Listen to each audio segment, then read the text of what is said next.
জুলাই গণহত্যায় মানবতাবিরোধী অপরাধে দণ্ডিত সাবেক প্রধানমন্ত্রী শেখ হাসিনা ট্রাইব্যুনালে বিচার প্রক্রিয়ায় কোনো আইনজীবী নিয়োগ দেওয়ার সুযোগ নেই বলে জানিয়েছেন চিফ প্রসিকিউটর। আজ এক ব্রিফিংয়ে শেখ হাসিনার পক্ষে বিদেশি একটি ল ফার্মের চিঠি প্রসঙ্গে তিনি বলেন, এমন কোনো চিঠি পায়নি প্রসিকিউশন। অলিরনের রিপোর্টে বিস্তারিত। জুলাই গণঅভ্যুত্থানের মুখে দেশ ছেড়ে ভারতে অবস্থান নেন সাবেক প্রধানমন্ত্রী শেখ হাসিনা। ২৪-এর গণহত্যার ঘটনায় ট্রাইব্যুনালে একাধিক মামলা হয় তার নামে। এসব মামলার এক মামলায় মৃত্যুদণ্ড দেয়া হয় তাকে। তবে এবার খবর বেরিয়েছে ট্রাইব্যুনালের রায়ের বিরুদ্ধে আইনগত পদক্ষেপ নিয়েছেন তিনি। একটি বিদেশি ল ফার্মকে দিয়ে আন্তর্জাতিক অপরাধ ট্রাইব্যুনালে চিঠি পাঠিয়েছেন বলে দাবি করেছেন তার দলের নেতা মোহাম্মদ এ আরাফাত।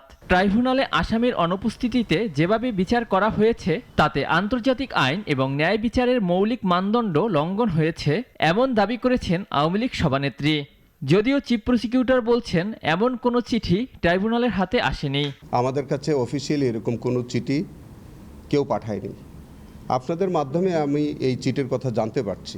একজন ফিউজিটিভের পক্ষে তিনি নিজে অথবা তার পক্ষ অন্য কেউ কোনো ধরনের কোনো ডিফেন্ড করার কোনো আইনগত সুযোগ নাই। এমন চিঠি পাঠানোর সুযোগ আইনে নেই জানিয়ে চিফ প্রসিকিউটর আরও বলেন, এসব কর্মকাণ্ড আদালত অবমাননার শামিল। এই জাতীয় কার্যক্রম আমাদের ট্রাইব্যুনালের কার্যক্রমকে মানে প্রশ্নবিদ্ধ করার এবং এটা কন্টেম্পচুয়াস, দৃশ্যত এটা আদালত অবমাননার শামিল। এদিকে হাসানুল হক ইনুর মামলায় পুনরায় তদন্ত চেয়ে করা আবেদন খারিজ করেছেন ট্রাইব্যুনাল ২।